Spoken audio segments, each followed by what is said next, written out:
Welcome to the Transformation Stories podcast. I'm Ben Cowan, Head of Business Transformation and Consulting at Eton Bridge Partners, and I'm here with Nick Berman, Partner of Eton Bridge Consulting. We work closely with C-suite and board-level leaders navigating complex change, from acquisitions and integrations to transformation and value creation. And what interests us most isn't just the deal, it's what drives outcomes. Today we're joined by Kevin Paterson and David Boyd. Both have deep hands-on experience across the full M&A lifecycle. In this episode, we'll explore why M&A is often framed as post-merger integration, where that falls short, and what leaders should really focus on before, during, and after a deal. Kevin, David, great to have you with us. So the question is, how do you deliver value through M&A integration? Then you unpack it because you say, actually, it's not about how you do it. It's a question of why are you doing it? Is integration the question? What do we mean by M&A? What's the scope of that? Is it mergers? Is it acquisitions? Is it carve-outs? I think one of the errors that I've spotted is that generally people go into the type of discussions around whether they should acquire a business on the basis that integration they see as the answer. So that's the sort of the impetus to the conversation. We're going to integrate and be bigger and larger and have greater scale. When actually integration should be one of the questions that you ask yourself about whether or not post a acquisition, merge by all means, but is integration a part of that or not? Sometimes it can be, but other times, because of the complexity or the difference in markets or products or culture, it can take a little longer to get that full integration piece. But you should always look to try and create value through the merger and the reduction in sort of procurement or those other hard aspects that you can do. Why do organisations look to acquire other organisations? And for me, part of the problem is the financial press, the business press. If you read the headlines, you follow the PR statements that get released with the acquisition, people tell a great story about why they're doing it, but underlying it, there's a completely different reason often. So let's take some examples. Pharmaceuticals. Pharma companies are buying the biotechs for their IP. They're not trying to buy these amazing entrepreneurs that have built it up. In fact, it's a profit and loss play. What they're trying to do is they're buying the R&D that's been done and putting it through the balance sheet so it doesn't hit their operating profits. So basically it's an accounting trick, which means you can do R&D and it doesn't affect your profitability. So the idea that these very expensive people who've built it leave after 100 days isn't a failure of the integration, it's the whole model. Actually, you want to get rid of those people as soon as possible because all they want is the drug they've developed.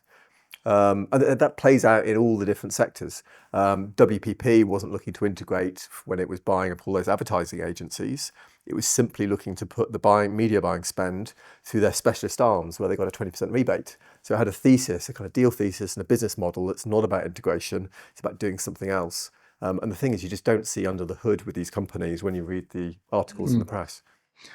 And I think there are some companies, WPP is an example, where they do plan that proactively. I think others actually go into it sort of sleepwalking to a certain extent. They're buying the organisation maybe out of fear. So they fear that actually this is an entrepreneurial organisation that's growing rapidly and might well take up significant market share. So they're not actually buying it from the perspective of integration or merger. They're doing it to kill it because they don't want it taking a proportion of the market that they're operating in. So again, it's not about integration, it's purchase and close down. Yeah. Which is why I hate those articles that say 70% of deals fail. And they look at the integration synergies and actually they weren't being done for those reasons. They were being done for other reasons. And actually maybe they're being successful. Maybe they've achieved the goals of the CEO. Maybe they've achieved the goals of the board. 70% seems to be a number that gets banded around with everything in terms of failure. Yes, exactly. Yeah. But there is one guy, he did the statistics behind this, a guy called Jeff Meeks. He's emeritus professor at University of Cambridge in accounting at the business school there. And he actually did the research and looked at the failure rates and looked under the hood about why people are doing these deals. And often there are accounting reasons for them. So I think you really, you need to go into it with this idea about what's really happening, what we're trying to achieve here, and be honest, I suppose, as a leadership team about what success looks like. And in those situations, who is defining those key success criteria? You would hope the board and the CEO. It can be a pet project for a senior board member, I think. So it can either be the CFO from the point of view of being able to push investment through a special items category or something of that nature. It could be an operations, the COO, from the point of view of trying to reduce COGS in some way by enlarging the customer base and trying to maintain procurement pricing. So it can be very specific and discrete elements of an individual on the board, as opposed to an overall board decision with a unified approach of what the success is. And certainly on a number of the acquisitions that I've become involved in, some of those are recovery acquisitions, and the recovery is primarily due to the fact that there wasn't alignment at the beginning as to what the purpose of the acquisition was. So it's sort of, that's one of the first criteria for ensuring success, is at least have a common goal. What is it you're trying to achieve? Most due diligence is focused on the financial aspects. So about EBITDA, about procurement, about OPEX, about cost. They don't necessarily have the same level of detail around the operational aspects. So how does an organisation create its products for sale? Is that outsourced or insourced, or their own manufacturing or not? And how they're going to integrate that with their overall portfolio of companies. I don't think that gets the same focus, the same level of detail in terms of the analytics before the acquisition is actually made. They kind of celebrate the acquisition, the purchase, and then reality starts to sink in about what they've actually purchased.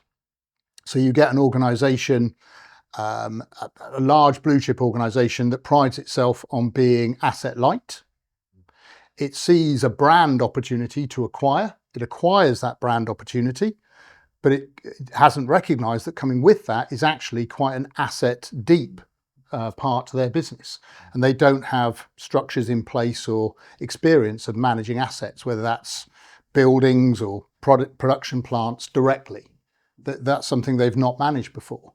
And that becomes a surprise to them, I think, too late in the process. Really culturally hard as well, because those organisations, they're doing different things. So if you're running a very capital intensive business, your decision making processes, your priorities, your ways of thinking and working are different. And then you've got this real culture clash between the top management, who've got something that conflicts with what the target they've just bought is trying to do. Yeah. And there are a number of examples in the market where acquisitions have happened and it's had a negative impact on both the acquired asset and the overall organisation as well, I'm guessing.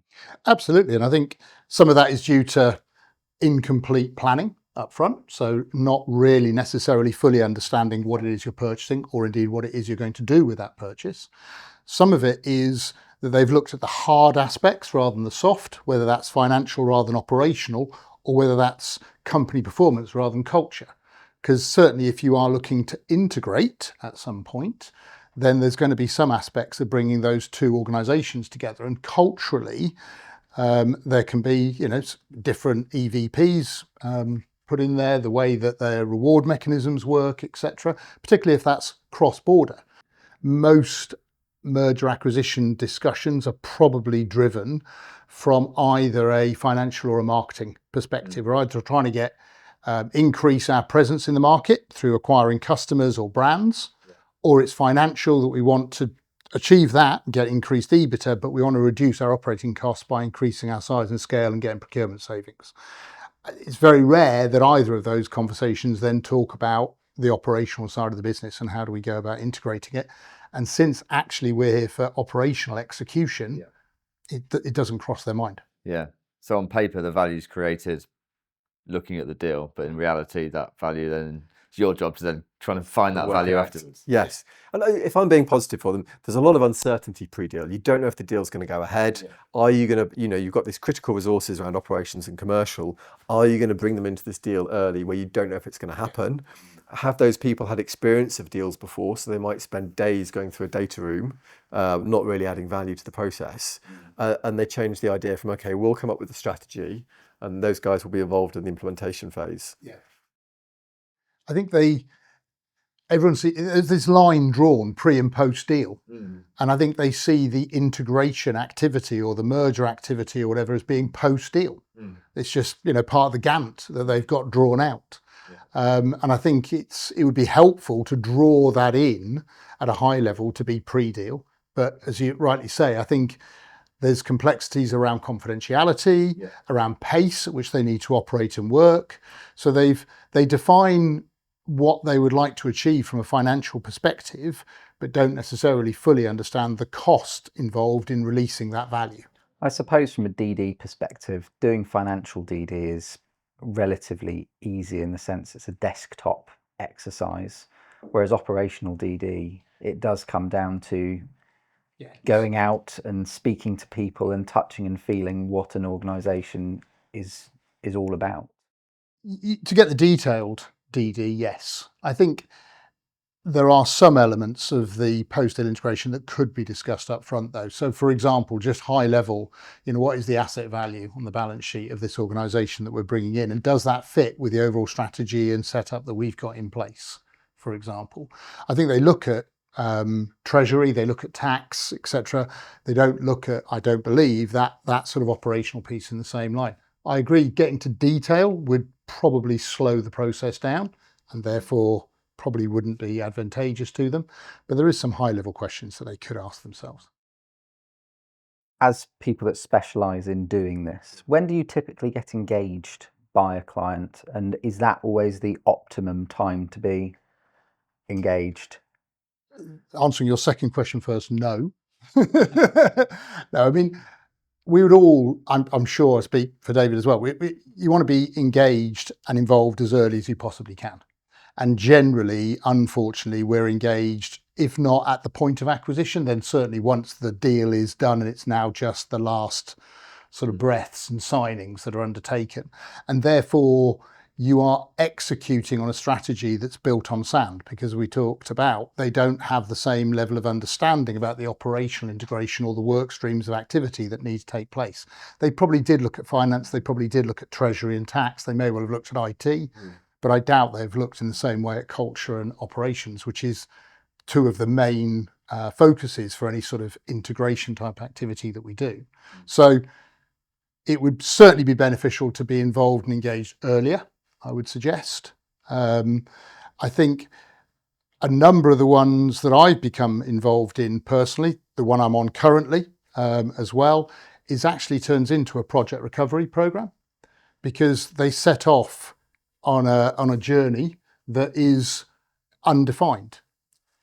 And therefore, since the success criteria aren't defined, it's very hard as an integration specialist to execute on that in terms of the objectives and reach that destination if the destination is inconsistent. Yeah. So what you tend to do, certainly what I've been brought in to do on more than one occasion, is then come in to do a program recovery because they think it's not being managed correctly. And actually it's not about management or governance or indeed about the delivery aspects of what's going on. It's about communication and understanding both ways. What is it you're trying to achieve here? And therefore, how do we prioritize those activities to deliver against those? Yeah, I completely agree. I suppose personally, I quite enjoy those situations, so I don't mind being brought in the last situation. It's not the optimum, but you do go in because effectively they've got their business case, they've made their synergy model, their price is decided, they're going to do the deal. They haven't done operations due diligence, they haven't done commercial due diligence, and so a lot of the assumptions you've got to unpack. So that's always quite a nice phase where you come in and you say, actually, you've done the deal. Let's just unpack it again and work bottom up. What's the, you take a discovery period of say 3 months and let's work through each item and say what's the best we can get from bringing these two organisations together. And it's very rarely the same as the pre-deal thesis, but actually it's been as good as, if not better. So why don't businesses bring integration experts in pre-deal? I think, again, it's because they're looking at it from a financial perspective. And they perhaps simplify the journey to releasing that value. They oversimplify what needs to be undertaken and managed and don't really understand the complexity behind that. Yeah. So I think it's around experience and knowledge of the operational side of the business directly. And I guess a lot of the time that you're brought in to support an organisation, it's working with a management team, especially in founder-led organisations. You're working with a team of people that haven't been through something like this before as well. Yes. Yeah, a lot. A wry smile on your face there. Well, no, but there's very few good studies. I love this conversation because there's very few good studies about integrations in terms of proper research, because each integration is slightly different. Yeah. They're not the same. So how do you do a proper scientific controlled study? You can't. There was one study probably about 20 years ago now by Cornell University, and they managed to look at the returns of a portfolio of about 400 companies. But what they found, which I really loved, was a bathtub curve. And so those people who did their first integration were successful. The second, the third, the fourth, the fifth were all a lot worse, and it only improved back to the first one once they got to about 8 or so. And the insight for me from that is you go into the first one and you say, I don't know what's going to happen here. And I'm open-minded, I'm going to learn. You then go think, I'm going to do the same thing for the next few. And you keep failing until you get back to the stage of saying, actually, I'm going to go into each one with an open mind. Because often in integration, one of the biggest failures I see is that culture becomes a separate work stream. And then it becomes a comms question or an engagement question or a social question. You know, how do we have these events? But actually culture for me is how you do the integration itself, everything. Because culture is set by how decisions are made, how resources are allocated. And you're doing the integration, which may be the biggest change project that the company's done in a few years' time. And so everything you do through the integration, how those decisions are made and communicated, and those relationships built, sets the culture for the future. Which is, if you turn it on its head, is a fantastic thing. So for me, if you wanted to change the culture of your organisation, do a deal, because actually you can change the culture relatively quickly. And I think people are hugely adaptable if you give them the clear drivers and the rationale for making a change. And everything we're talking about today, we are talking about transformation. It just so happens that the topic is integration. Yes. There is no real difference. And if you were to look at the program plan, I would imagine that it will have exactly the same work streams as you would in any broader sense. And a lot of the challenges that I think we've discussed as well exist in organisations that have grown organically over time and then need to look to pivot in different ways as well. I mean, certainly when I first got involved in this type of activity, say 10, 12 years ago, I used to hear a lot going into do the integrations or the mergers. I'd hear a lot from the senior, the chairman or the CEO. I want you to lead the integration and leave us to run the business. Mm-hmm. And one of the positive aspects that I've seen change over the last 10, 12 years is a recognition of the fact that you can't separate those two. You can't do an integration in isolation whilst the business continues to operate. Because if you do, unfortunately, you end up with parallel streams of activity where business decisions are being taken which are fundamentally opposed to what it is you're trying to structure from an integration perspective. So one of the things I've noticed, certainly in the last 3 or 4 years, is the level of engagement that I have with the general business at an operating level, as opposed to being seen as a separate stream of activity that sits outside of that, still reports to the board. But I suppose the analogy would be 10 years ago, there'd be a board meeting, I'd come in, I would do my pitch, my update, and then I'd leave. Yes. Yeah. Now I have a seat on the board. And I think for me, we're talking negatively about M&A integration, or perhaps with a negative aspect. And you can flip it around and say, actually, if you are having difficulty changing your organisation in an organic way, M&A is a fantastic way of disrupting things, changing the P&L or change the organisation structure, just trying to overcome that friction in the organisation and make some kind of rapid change happening. Gives you that burning platform. It does, yeah. And so quite often, you know, if we look at small businesses that are planning to sell to private equity, and then as soon as they've been bought by private equity, they go and buy and build strategies to try and consolidate. You know, why is the owner losing out on the M&A opportunity? You know, my advice to them would be do a few deals first before you sell, get that scale, because it is a fantastic way of growing your business. Talking about when integrations don't work, like when do they work? When is it the right thing to do? I think buy and build is an obvious point. I suppose the important thing for me for buy and build is this concept of integration versus value creation. Yeah. And the assumption isn't you're buying all these businesses and they get fully harmonized and integrated. And the number one reason I give for that is innovation. You know, let's say you fully harmonize this organization to your perfect end state, your future state.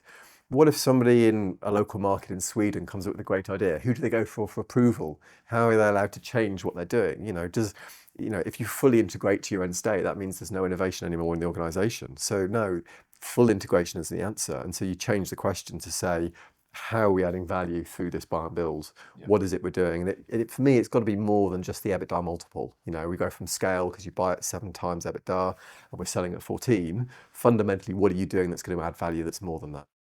There's been a lot of activity in the market over the last 5 years, I would say, around service-based organisations going on that buy and build journey.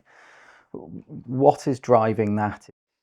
Whether there's a desire to manage the operating costs more effectively, So consolidation of procurement, for example, if you look at veterinary, I'm sure a large proportion of their actual operating cost is the acquisition of drugs, etc. And therefore having economies of scale will drive price down. So it could be that that's one aspect in that type of approach. I think each one you've got to look under the hood slightly differently. You know, opticians is different from vets, is different from accountancy firms. If you take opticians, the big problem in optics is Luxottica and Ray-Ban, who own the lens production and own the frames. And so the margins they make are huge. You're able to consolidate the opticians down. You can get 50% off your supply chain, your major costs. So massive saving if you join a network there. And there you're not really integrating then, you're putting them into a platform and you're retaining, you know, the local optician is retaining control of their organisation. Well, not control, but a significant equity stake, but they're being professionalised rather than being, you know, small family-owned firms. There's back office technology. You know, each one has to deal with, you know, what's my IT system, what's my website. That gets taken away from them, and they get supply chain savings. I think if we talk about buy and builds, David, I know you've been working with some recently, sort of PE back. The theory is the same. Buy one more, bolt it on, but then you guess you don't achieve the growth in the same way. Yeah, I suppose there's two sides to that. One is a fundamental problem where people see integrations as internal exercises. So you buy a company, you focus on the org chart, you focus on the systems change. Everyone loses the focus on clients and consideration of clients because they're thinking about my role in the organisation and what I'm doing. And then, you know, 18 months later, you come out and you realise actually you've slipped behind your competitors. So yes, growth is rarely considered early enough in an integration, or particularly what they might do is you'll say, we'll do the deal, we'll do the integration, then we'll grow. And actually you need to do the three in parallel. You need to do, you know, your deal thesis, your integration, your hypothesis, and right from the start thinking about growth, putting it into the discussions you have with the target so that it's not an afterthought, it's kind of core to what you're doing. I agree. And can we talk about TSAs? A key element within any carve-out situation is the recognition of the fact that the purchase is done. The piece that you're acquiring still sits within the selling environment, and you're going to have to look to carve that out.